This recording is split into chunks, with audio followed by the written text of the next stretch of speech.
What's going on, everybody? It's your boy C-Zar, and in this video we are talking about the current state of the crypto markets today, the 22nd of September. Things have taken a little bit of a spill. Everything's crashing, everything's red. I'm sure some of you out there are wondering if this confirms the bear market's beginning, the bull market's over. Some of you, like myself, might be wondering, is this move going to persist? Is it just a flash crash? As soon as it happens, it's over? All those questions and more will be answered by the end of this. I think, in hindsight, right now, to a lot of people, it might seem like this move kind of came out of nowhere. But in hindsight, I think there's a good reason for why this move happened, and we'll go over that too. So if that all sounds good to you, hit the like button, subscribe, and let's get into it. All right. So first and foremost, I actually want to start off by pointing out the charts. We're not going to look at the charts too much, but I just want to point out the charts here. We look at the others chart. The average altcoin right now on a daily basis, for those of you that don't know, the others chart is a good way to kind of gauge. It's like the S&P 500, but for altcoins. The average altcoin is down about 5% today. From the high that was back on the 18th of September to the low today, we dropped about 15.5% overall. So your altcoin, whatever you're holding, if it's down today, it's probably down from its recent highs anywhere from like 10 to 20%, right? Something like that, around 15.5% on average. Your altcoin is probably down about 5% today, right? If we look at all these coins here, you can see a good bit of them are down 5 to 10%, maybe even less than 5%. But around that 5% kind of area. Most of these coins are not in the top 100 either, so they're probably going to drop a little bit more. And some people might be wondering, and rightfully so, is it a good time to buy the dip? Is it time to buy the dip, or what do we do here? Is it time to sell out? Is the bear market beginning? I don't think it's the beginning of the bear market. Let me correct that. I very much do not believe it's the beginning of the bear market. There's zero doubt in my head that we have, in my bald head, that we have more bull market to go, that things have not even gotten close to the top or the end of this cycle yet. Absolutely not. But is it a good time to buy? Somebody asked that question. I answered it on one of my more recent videos that I just made today, and I told them the same thing that I'm going to tell you now, which is that I'm in a wait and see kind of moment. And what I mean by that is this move just happened, right? It's very possible that it is a flash crash. It's very possible that we just shook out some longs, we stop hunted some positions, and now we're going to move back up. It's very possible that that's what this is. It's very possible that we have lower to go. We absolutely could go lower. And it depends, I think, on how today closes and how tomorrow closes. I want to see this develop over the coming days, and if we can come back up above like 114.5 or higher by the end of today or by the end of tomorrow, I think that it's safe to say that this is a flash crash. Now, that might not help in the sense of do I buy here or not, but just hear me out. My logic here is that I'm in a wait and see kind of moment. I would rather, at this point, buy more confidently at the prices that we were just at yesterday and the day before. I'd rather buy more confidently at those prices than I would buy here, because if we do go lower, I'd rather buy at lower prices. Does that make sense? There's nothing wrong with DCAing here. We are in a bull market. Dips are for buying. The average altcoin is down about 15% over the last few days. All right, I guess not down 15% anymore, but at the lows they were, but they're probably down about 10% or more. If there's a coin that you've been watching and it dropped extra today, it's dropped like 15% on the day so far, or 20% or more today so far, then sure, dip your toes, whatever, do that. But I think if we wait and see, we'd be in a much better position to either effectively buy the dip or to buy back at prices that we were just at confidently without worrying about a dip, if that makes sense. To each their own. If you want to buy here, you're certainly buying the dip. You're not doing the wrong thing, but maybe don't blow the whole wad, right? Just wait and see. At least that's my opinion, right? Not financial advice, not a financial advisor. Do what you want. Now, as far as why this happened, a lot of people. I actually saw Altcoin Daily, one of the bigger accounts on X. He's like, this drop is weird. Maybe it's weird. Maybe it's weird. I don't know. I don't know what's weird about it. It just happened unexpectedly. We had a bunch of longs that were overexposed. People were hyped. I was hyped, right? We had a lot of good news come out at the top, at the relative high. It's really not that weird. Like, if you think about it, what's weird about it? Because it happened unexpectedly. That happens all the time. We get pumps that happen unexpectedly, dumps that happen unexpectedly.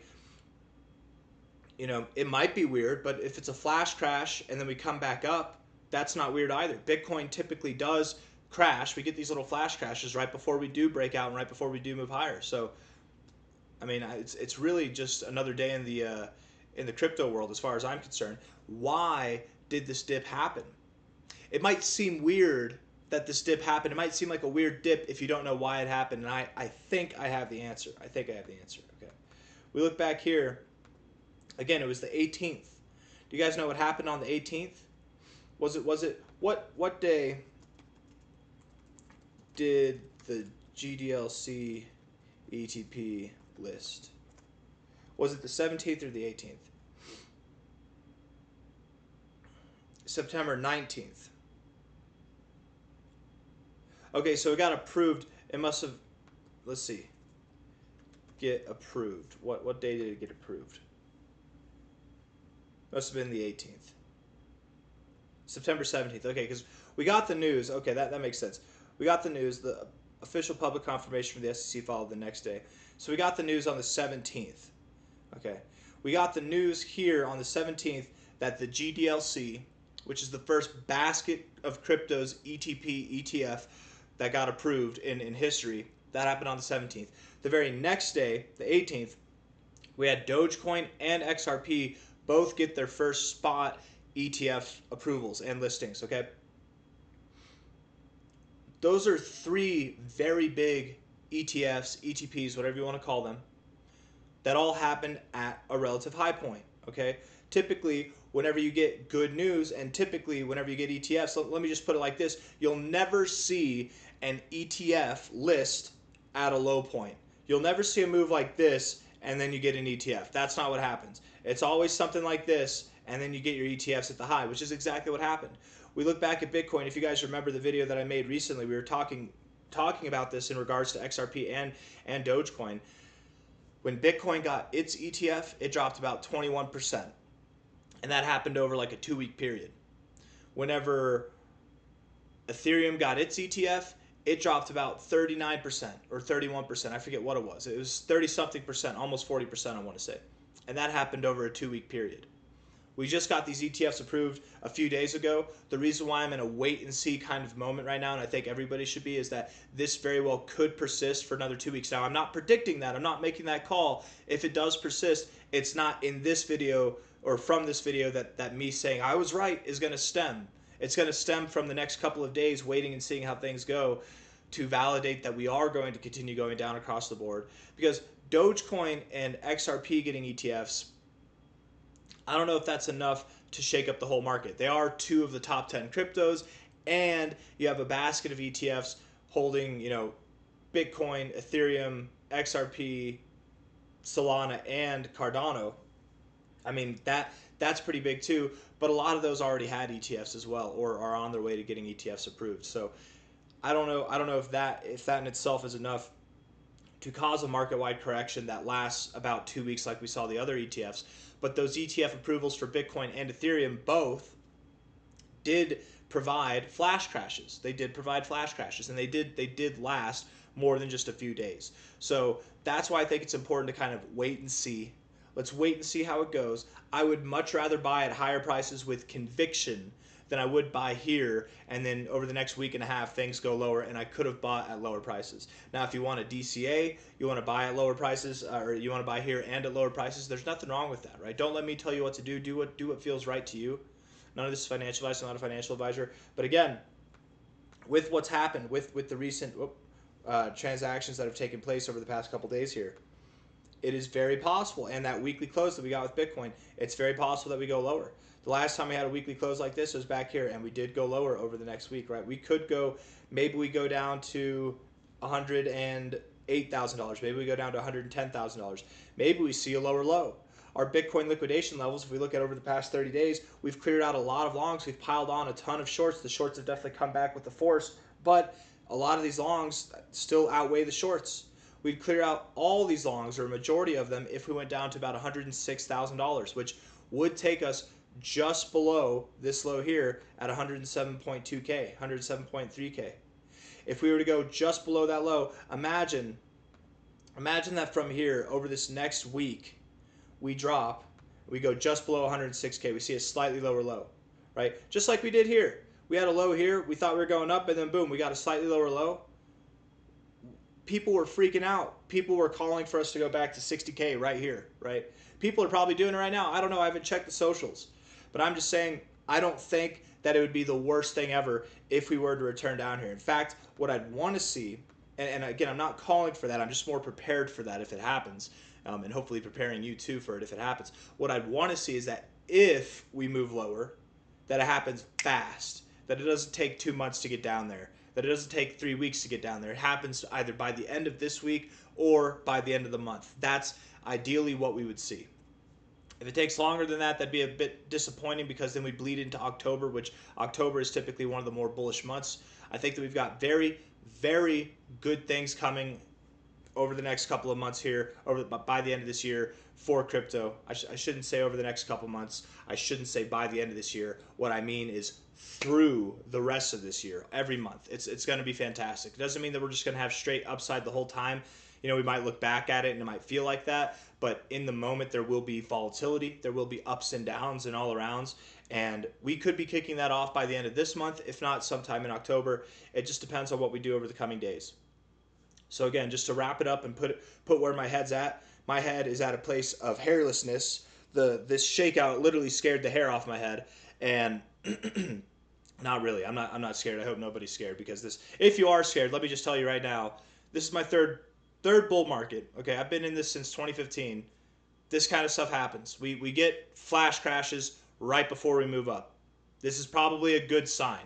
Clear out the longs, clear out all the weak hands, and then we move up. It's actually a really good thing to do. Give the strong hands, the diamond hands, a chance to get in. It's a good thing. It's not a bad thing. It's going to promote more growth overall, I think. We got a couple ETFs, really cool ETFs that have come out. There's going to be more coming by the end of the year. I don't think that the market's in a bad positioning at all, posturing at all, but these ETFs can shake things up. Absolutely, they can. So with that being said, we're just in a wait and see kind of moment. If we come back up by the end of today, if we come back up by the end of tomorrow, or at the latest Wednesday, and we're at like 115K, okay, this is a shakeout, a fake out, a flash crash, and we're moving up higher immediately. By the end of this month, we're going to rally.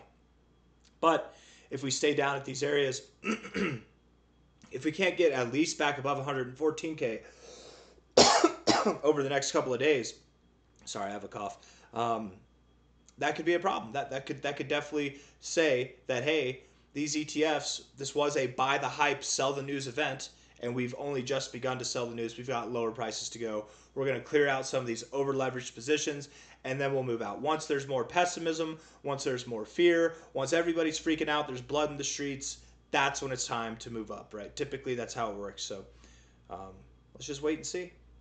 And while we're doing that, hodl your coins. Don't panic sell. Just add more. Buy more. If it goes lower, you just buy more. That's really the trick here, okay? In no way, shape, or form do I believe, or does anybody who has a brain believes that the bear market has begun. None of the cycle top indicators have ignited at all. And in fact, we can go over one real quick right here. Let's just look at the pi cycle indicator, which is very, very reliable, the pi cycle top indicator. For those of you that don't know the pi cycle top, I'll explain it real quick. I'll explain it briefly here. It's the 350 daily EMA or moving average with the 111 day moving average. Now, it's not the same thing as a 111 or 350 moving average. It's set to a day specifically. So no matter what time you look at it, daily, 3-day, weekly, it's always set to a 1-day moving average. Does that make sense? Or a daily moving average, I should say, of the iteration of 350 to 111. Why is it not loading? Why do I have an RSI? Does it give you an RSI too? What? It should have just the pi cycle. It's taken a second. Should I try it again? I could have just ended the video, but no, I had to go ahead and do this. Let's see. Let me try refreshing it. Let's just try it one more time. Maybe I could try it on a different one. Let's just do that. Sometimes the tabs, for whatever reason, I've noticed that happens. Let's see. Oh yeah, it's all slow.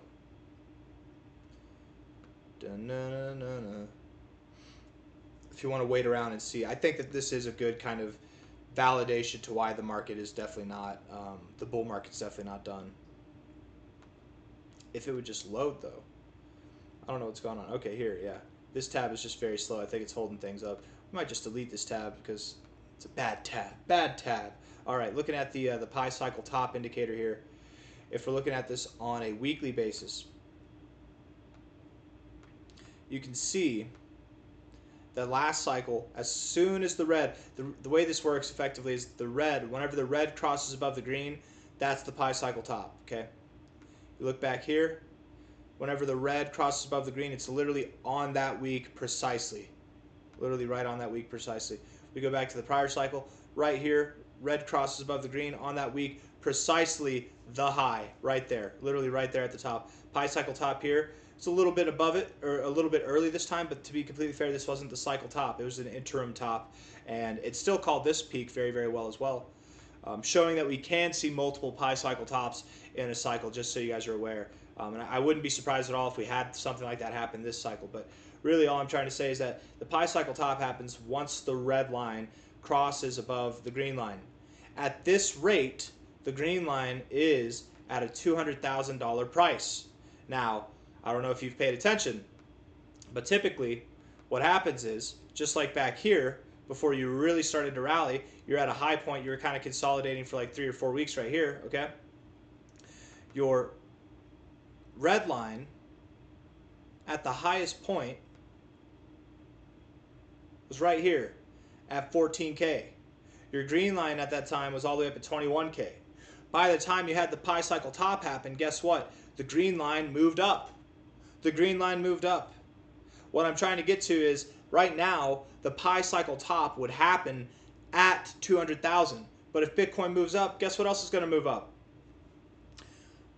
Undoubtedly, Bitcoin will see not just a multi-$100,000 market cap, but a market cap that is worth price, but a price that's worth 300,000 or more by the end of this cycle. Undoubtedly, we have a lot more growth to go, you guys. The faster we grow, this will also come up. Ideally, we won't just pump up all the way to $300,000 by the end of the year, because if we do, that might be where the cycle high comes in.